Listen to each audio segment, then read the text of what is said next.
Dear friends, now that I have regained control over my Telegram channels, it is time for a short message to those who are confused because of the recent rumors surrounding the Berlin Corona Investigative Committee. In a long interview with the Swiss alternative media channel Bittel TV, which was interrupted by a disturbing statement of the co-founder of the Corona Investigative Committee, I have already said what I have to say.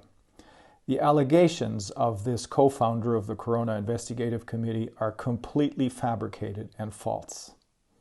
Accordingly, the German mainstream media just reported that the Berlin DA's office explicitly stated that there's no cause for a criminal investigation. So, trust your instincts and look at the facts that are available. Also, I will continue the work of the committee with my own version of it, a much more professional one. This continuation of the committee's work will broaden the scope of the investigation, and it will show concepts for overcoming the corrupt, collapsing system. Its new name will be International Crimes Investigative Committee, ICIC. However, there are three things that I believe need extra emphasis in this ongoing fight for humanity. Number one, despite the fact that working on the Corona Investigative Committee has always been very difficult, we have, I believe, done a pretty good job at getting to the truth about Corona.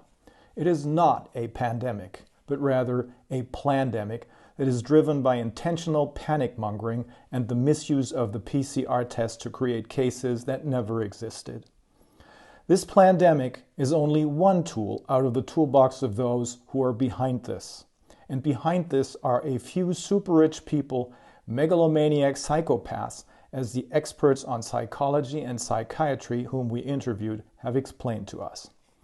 They have used and are using global corporations and global NGOs who meet once a year in Davos on the platform of the World Economic Forum as a means to complete a hostile takeover of our politicians and public agencies under the guise of the nice-sounding term of private-public partnerships. The other side, as I call them, or Mr. Global, as Catherine Austin Fitts calls them, know that many people do not believe the dangerous virus story anymore. Monkeypox turned out to be a complete failure, a non-starter. They are on the defensive, but they have more in their toolbox to keep us in panic mode, that is, in a mental condition that will make many of us follow any order they're given. The Ukraine crisis, global warming, food shortages, and energy shortages are only the best known of their panic-mongering tools. The ultimate goal of these psychopathic megalomaniacs is to gain full control over all of us by reducing the population and enslaving the survivors through the introduction of a one-world government and a one-world digital currency, both under their control, of course. Number two, these, the above mentioned, are the topics we should worry about and that need to be exposed so that even those who have initially fallen victim to their psychological terrorism but are now beginning to ask questions will get answers and will get help if that becomes necessary. Let us not be distracted by irrelevant sideshows, especially when it's just another, albeit carefully created illusion without any substance whatsoever. Number three, and finally, of course we will win this war that is being waged against all humanity. There's no doubt in my mind that those who are trying to destroy humanity and are trying to play God are doomed. But there's no single person or single institution that will be able to single-handedly put an end to this. This time, we, all of us humans together, are going to have to be the cavalry. And there are only two things that really matter. The first one is that we need to understand that this is not the Russians against the Americans, the French against the Germans, black against white, women against men, or the vaccinated against the unvaccinated. Instead, it is all of us humans against the monstrous criminals that are doing everything they can to drive us against each other so that our attention is distracted from their evil doings. The second thing that matters is this. I believe that we're really close to a tipping point and that we may even have already won the war. That is why the other side, Mr. Global, is now out of control, literally running amok. But we need to be clear about this. The other side cannot and will not give up, as there are two creditors demanding payment for their crimes against humanity.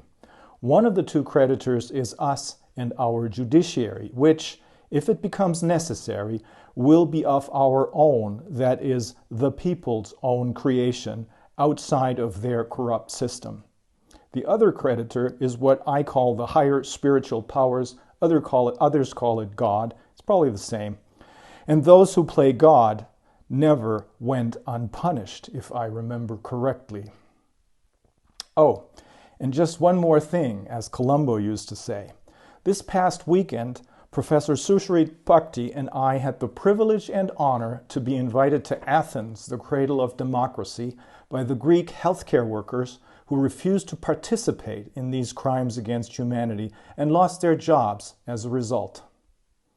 Professor Bhakti explained in great detail how very grave the situation is, that this is a matter of life and death, and serious changes in our personalities, in particular with respect to the effects of the mRNA shots.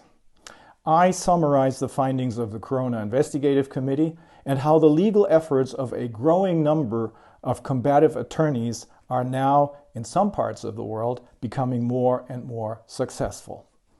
I ended my presentation with the same words I'm using here. Some people crack under pressure.